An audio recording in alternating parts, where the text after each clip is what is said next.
So the first question says, write down the coordinates of the y-intercept of f.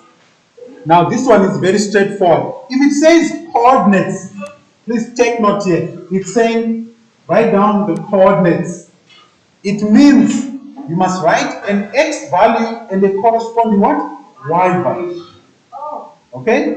If you write your answer as y equal to 1, it's not entirely correct because the question is saying write down the what? Coordinates. So the answer will be x is 0 and y is what? Is 1. That's the correct answer there. Are you following? Yes. Then the second question, it's 5 marks. It says calculate the coordinates of the x-intercepts.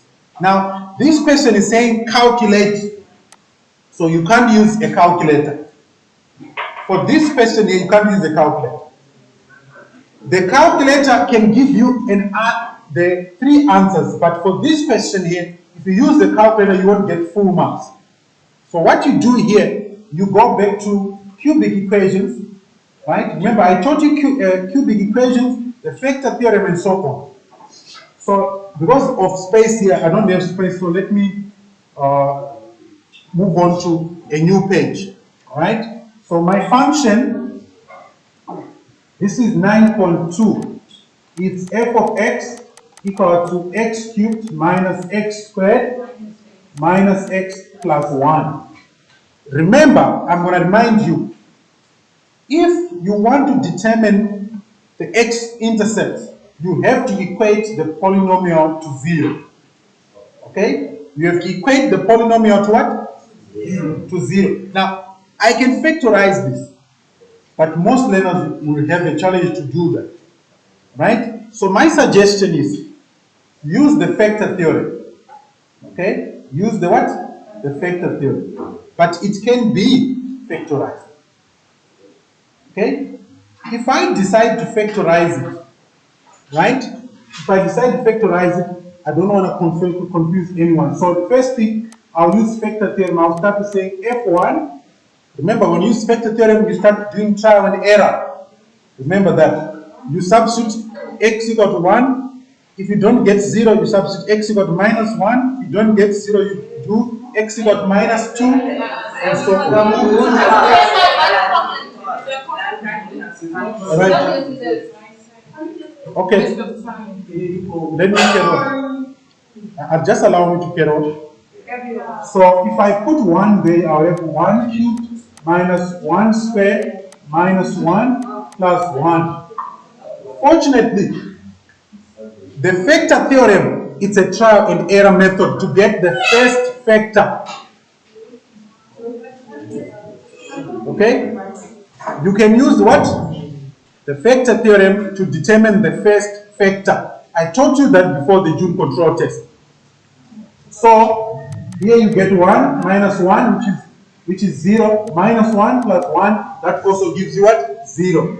So what this means that f1 is equal to 0. What this means is that therefore x is equal to 1 is one of the solutions. Okay? But to get the other 2, I need to get the first factor. So I'll take this 1 to the left and I'll get x minus 1 equal to 0. This x minus 1, it's a factor of this polynomial. Don't be surprised because I taught you that. Okay? I'm just repeating it now. So x minus 1 is a what? Is a factor. Then we can use synthetic division. Okay? I'm going to redo it again. So with synthetic division, we use the coefficients. So the coefficient of the first term here is a 1. Of the second term is minus 1. Of the third term is minus 1. The constant term is a 1. Right? And then the x value that I got here, which gives me a value of y which is equal to 0, I'll put it outside. Remember this. Right? Then you draw the line, you drop down, that 1 first, right?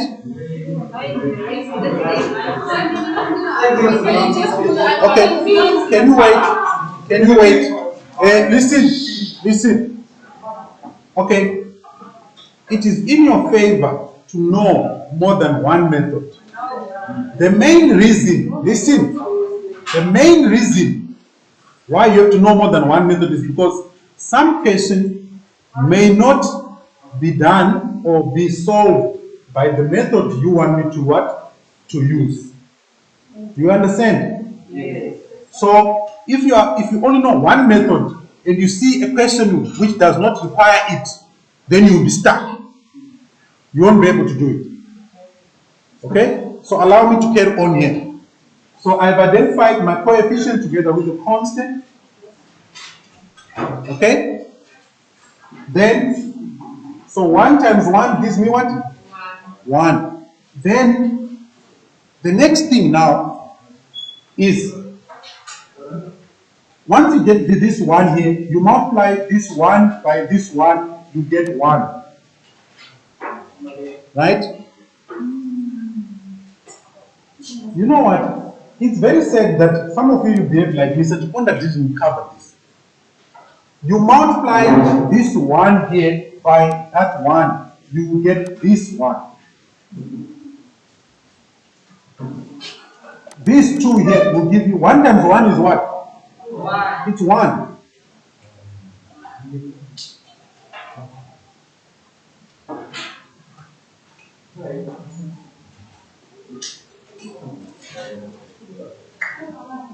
Right? Then, if I add minus 1 plus 1, what do I get? I'll get what? 0. 0. Right? Now, it means that for this question here, synthetic division won't be the best method to carry on, because we are not supposed to get a 0 here. Okay? We're not supposed to get a 0 there. But I can carry on. If I get this 0 here, then what is 1 times 0? 0. 0, right? Then I'll put that 0 here. Right? Then what is minus 1 plus 0? 1. Negative 1. Are you following there? Yes. Are you following? Yes. Then this 1 times the minus 1 will give me what? Negative 1. Negative 1. What is 1 plus minus 1? 0. 0. Right? Now, what that means, this 0, remember, this 0 here is our remainder. Right? That's the what? The remainder. Then, our values of A, B, and C are going to be the following. The value of A is going to be this one here. It means B is going to be 0, and C is going to be minus 1. Okay? That's what it means. Remember, I told you before that when you factorize a cubic polynomial, you can get a linear polynomial and a what? Quadratic. Don't forget that. So what this means is that that polynomial x cubed minus x squared minus x plus 1 is going to be equal to x minus 1 times a. Now that a there is 1, so this will be x squared. Okay? It will be x squared. Remember, the general form of a quadratic polynomial is ax squared plus bx plus what? C. So if a is 1, it means that if your polynomial is ax squared plus bx plus c, it means if a is 1, you get x squared, b is 0, and c is what? Minus 1, so you get that. So this will be our polynomial, which is quadratic. Fortunately, this quadratic polynomial here, what do you call it? What do you call it? It's the difference of 2 squares. You were taught difference of 2 squares in grade what? 9. So I can factorize it completely, and I'll get x minus 1 times x plus what? Plus 1. So I can factorize it completely. What this means is that since I'm solving for x here, it means all I have to do is to say x minus 1 is equal to 0, or x minus 1 is equal to 0, or x minus plus 1 is equal to 0. So my three answers are going to be x equal to 1, another x equal to 1, and the last one will be x equal to minus 1. So we have two values of x that are the same.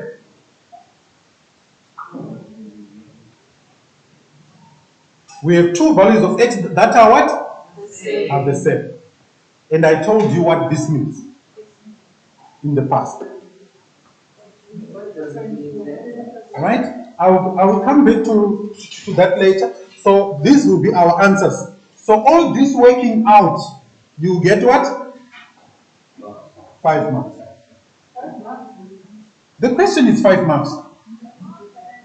Okay? All this, it's 5 marks. If, okay, wait.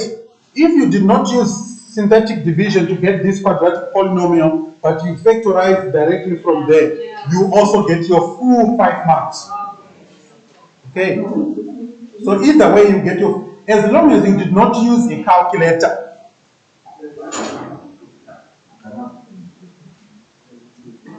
Are you following them? Right. Maybe you get confused with this method. Let's talk about the second method. Yeah? Sorry? Can you come again? No. Calculate the coordinates of the x-intercept. Okay. Thank you for that. This is very important. So your final answers, in that case, if you are to write your answers in coordinate form, right, I would suggest you write them as this. Okay, let me use blue. So it will be x is 1, y is 0. Then you have another x is 1, y is 0. And then you also have the last one, x is minus 1 and y is 0. So I suggest that you write them like this. Two coordinates that are equivalent and one which is different from the other two. Remember, these are x-intercepts. At the x-intercept, what's the value of y? The value of y is 0 at the x-intercept. Okay. But the other method.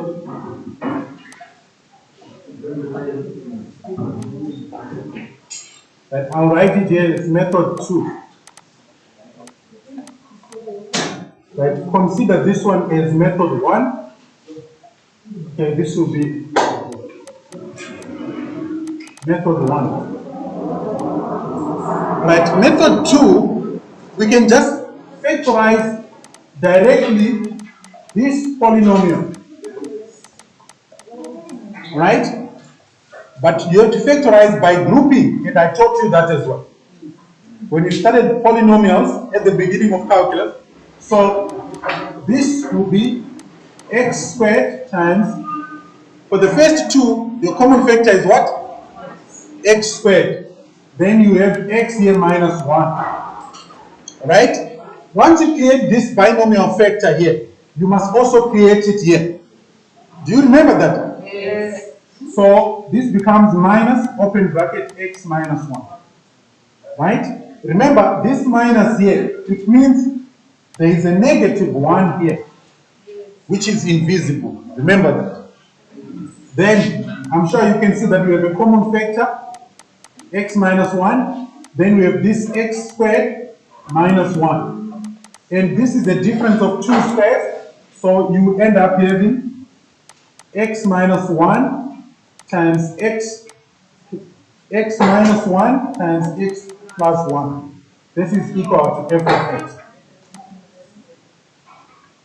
Are you following that? Yes. I factorize it by grouping. Okay? Factorize by grouping and factorize by a common factor. Then you equate those three to 0, so it becomes x minus 1 times x minus 1 times x plus 1 equal to 0. you will get a mark for equating the polynomial to 0. Then x minus 1 equal to 0 or x minus 1 equal to 0 or x plus 1 equal to 0. So this will give you x equal to 1 or x equal to 1 or x equal to minus 1. Then the coordinates will be x is 1, y is 0. Another one, x is 1, y is 0. And the last one, it will be x is minus 1 and y is 0. And then you are done.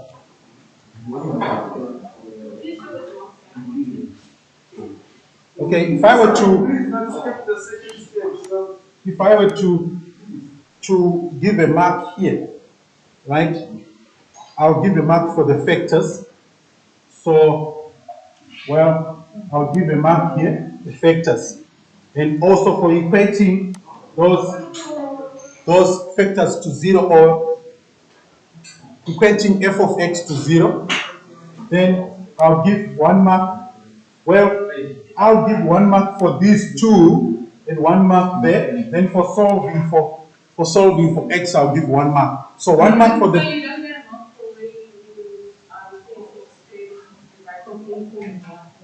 Yeah, it's part of factorization. It's part of factorization.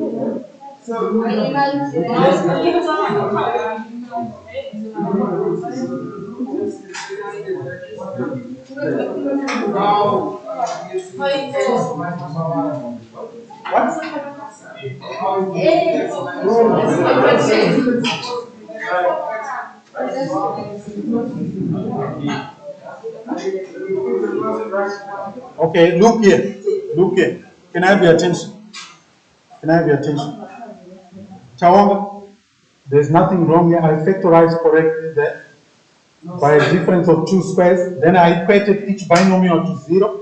Here, this step here. No.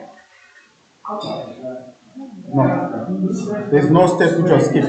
All right. Is there anyone who has got any question? No. Right, let's move on to the next question. Let's move on to the next question, please, because I need to finish this before you have that long break.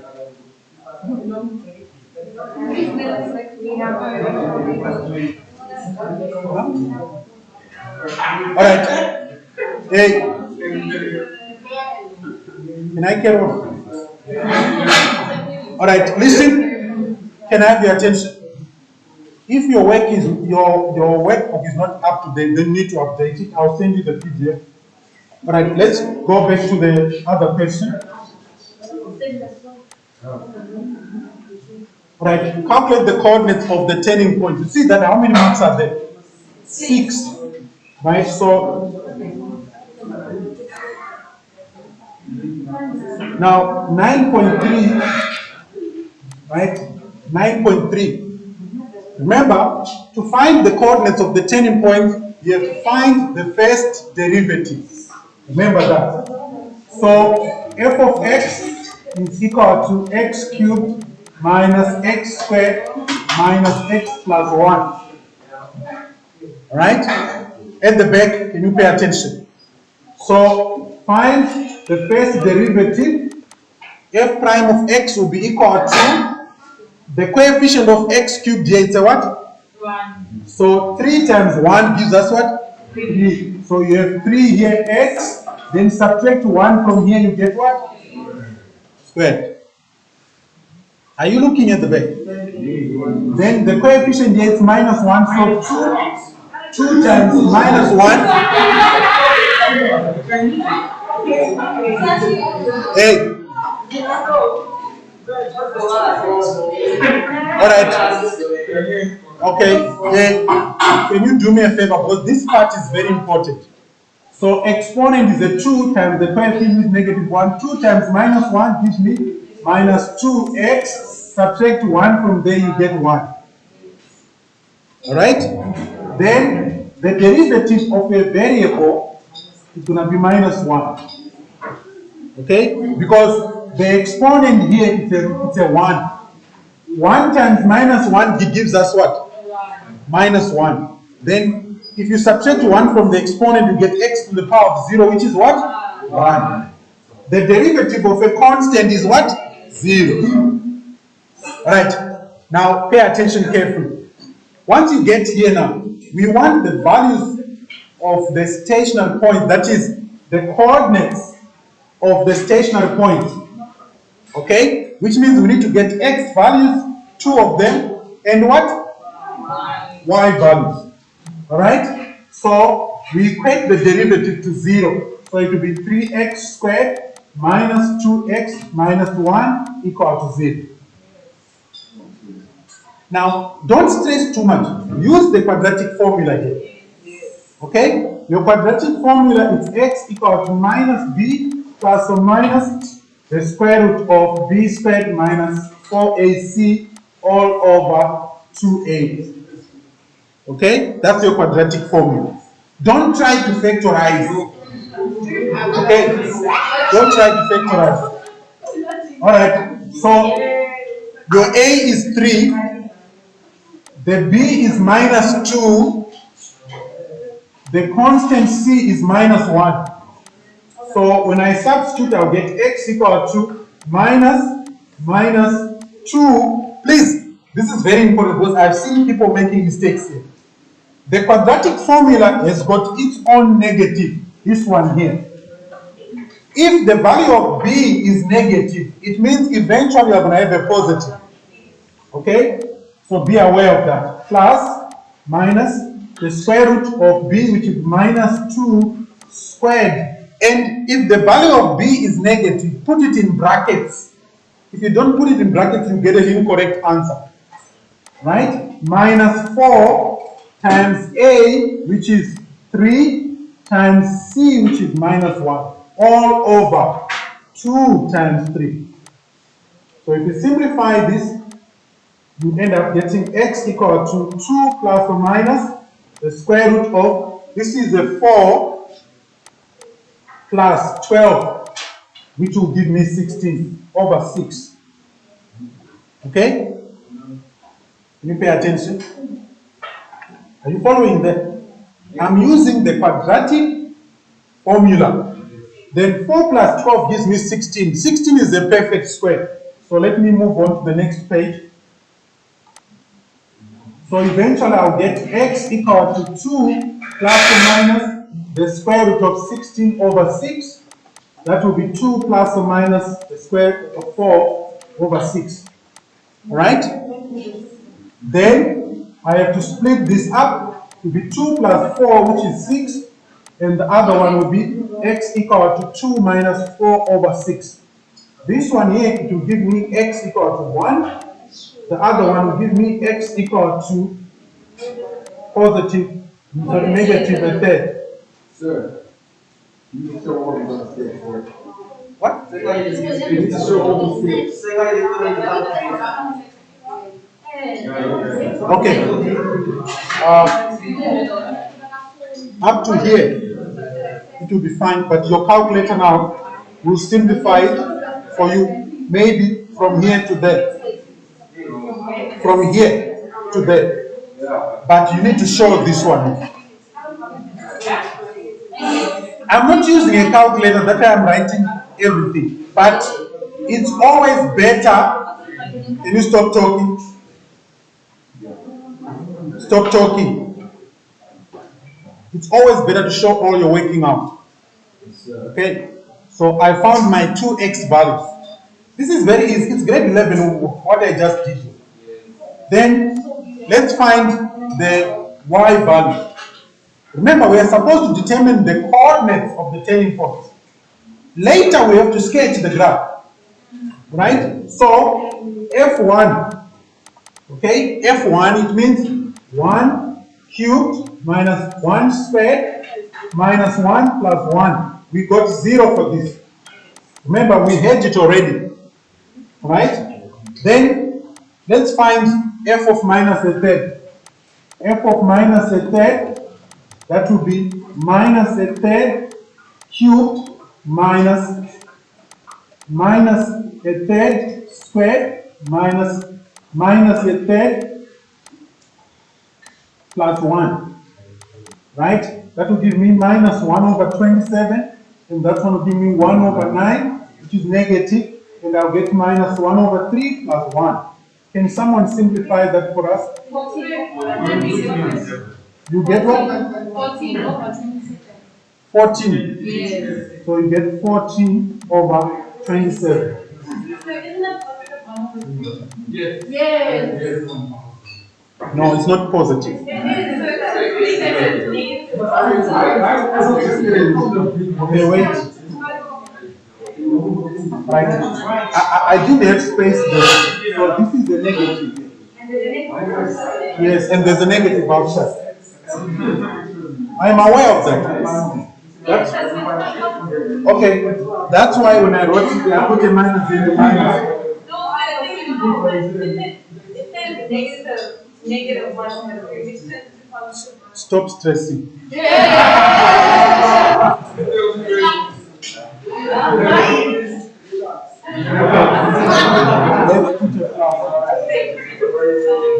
All right. Okay. I'm not done. Listen. The final answer, it will be to say, therefore, when x is 1, y is what? 32 over 3.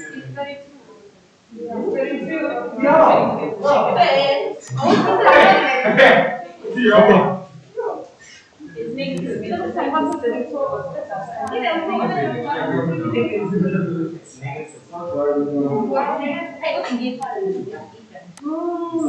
What's the value of y here? Negative 32 over 26. Negative.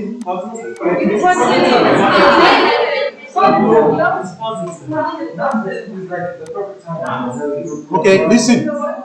You have got calculators.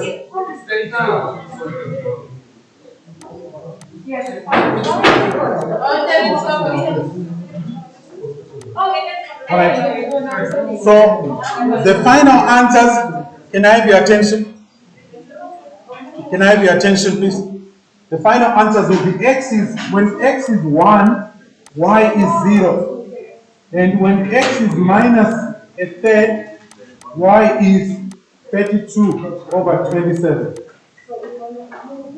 Okay, those will be your coordinates of the turning points. Are you following that? Any questions so far?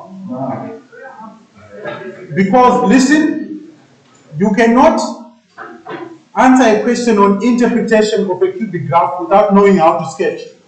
You have to know how to sketch first. That's why I'm spending all this time and going over all this. Any question? Ready? Yes? Okay, if you don't have a question, then I'm just going to carry on to the next question just now.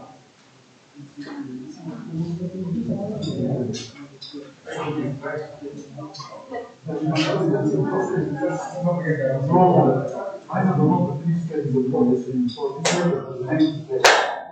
use your calculator.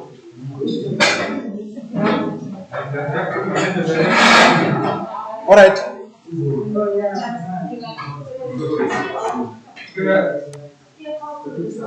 All right. Now the last question before we carry on here for the cubic graph, the sketching. It says sketch the graph now. Right? We need to sketch the what? The graph. Now for this question here, we didn't need to find the point of inflection. Okay, for this question. So there's no need to find it. Right? We have all the information now. Okay? So let's sketch. Now to sketch,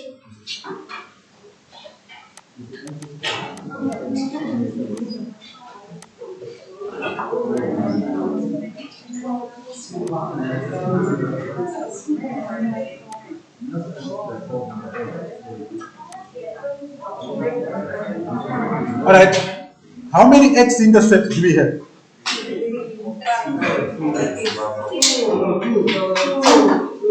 There are 2, but it's 2 twice, right? Yes. And then, do we have a turning point which is equivalent to the x-intercept? Yes. That means that we have a turning point which is on the x-axis. Right, so let's get on to sketch.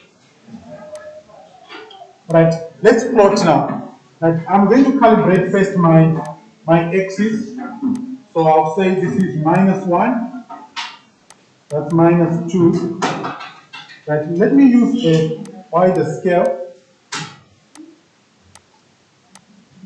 Okay, if I say this is -1, that's -2. And then on this side I'll say 1, then 2, then 3. Right, my y value, what's the minimum value of y and the maximum there? Among all the values of y you have, which one is the maximum? It's 1. Right, so let me put 1 here, then I'll put -1 there. Right? Then let's plot now. Let's plot. In your case, if you get a question like this, they'll give you an answer bar. So it makes things very easy. You will give a diagram sheet where you just plot and then you do. So let's start with the x-intercept. We have an x-intercept here at -1, am I right? Yes. And we also have an x-intercept at 1. Yes. But at 1 we have got 1 what? Twice. So let me indicate by putting that as well, to indicate that I have got 2 x-intercepts at the same point. Right? We have, yeah, No, I'm just doing it to avoid making mistakes. Right, for myself. Then our x-intercept, so our y-intercept, what is the value of the y-intercept? The value of y is here, right? So that's my y-intercept, right? Then we have the turning point. Let's start with the first turning point. Let's start with the first turning point. I want the one which is equivalent to an x-intercept. So it's here. And then the next one where x is -1/3. -1/3 is somewhere here. What's the value of y? Convert it to a decimal for me. I'm talking about the turning points now. Don't get confused. So I have -1/3 and what? 1,180. All right. So what I can do before I plot, I need to put 2 somewhere there. Right? Then I'll come back. You said 1, what? 1,1. So it can be somewhere there. Right? I'm just approximating. So you plot first. Right? Remember the shape of the graph. If A is positive, you start with a what? A maximum. Right? So the shape is supposed to be like this. Am I right? Yes. Okay. So if the shape is like this is an x-intercept. Obviously, this is a turning point. And here we also have a what? A turning point. So when you start drawing it, you start from the what? Bottom. Common sense tells you you start from the bottom. So I'll start from here. Then it turns. Then it turns. There is no mark for whether it's very beautiful or not. There's no mark for it. You get a mark for the shape, correct shape, x-intercept, y-intercept. Alright? So this is what you got.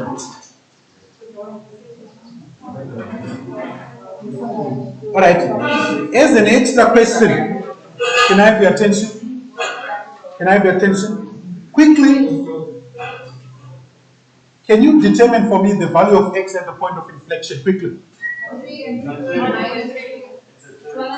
The value of x at the point of inflection. What is the value? The value of x at the point of inflection. Are you sure? Yes. Alright. Let's calculate it. Can I have your attention? Let's use the shorter method. Right? The value of x at the point of inflection is going to be equal to x1. Our x1 is going to be, what's the value of x here at the first turning point?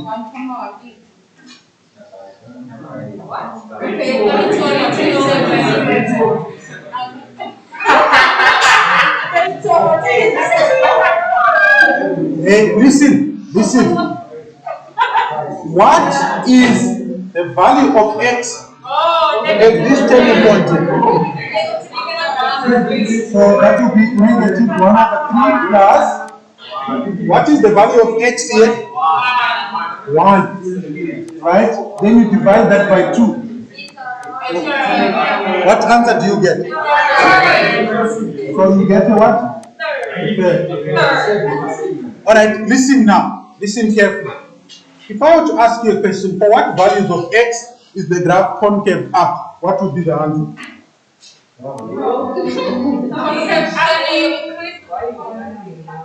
If you do it by inspection,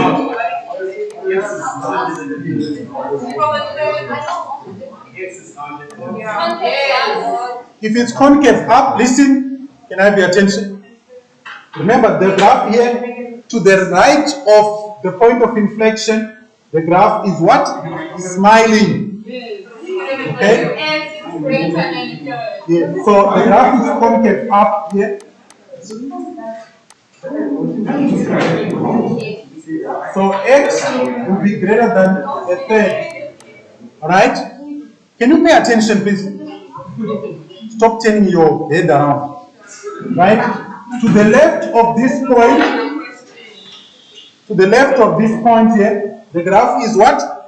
Said. So it's concave down. Right? So our answer will be x is less than a third. Are you following that?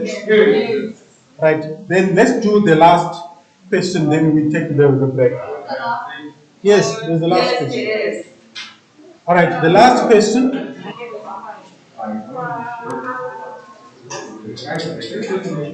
Right, the question says, can I have your attention? Write down the values of x for which the first derivative, that is the gradient, is less than 0, which means the gradient is negative. For what values of x is the gradient negative? So if you go to the graph, remember I said this is a reference point, that's also a what? A reference point. So for what values of x is the graph, for what values of x does the graph have a negative gradient?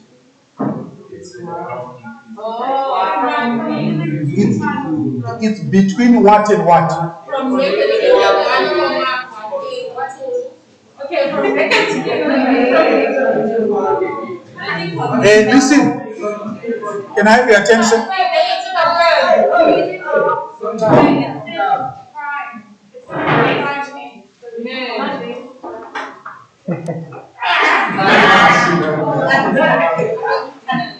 Okay, I'm going to ask you a question.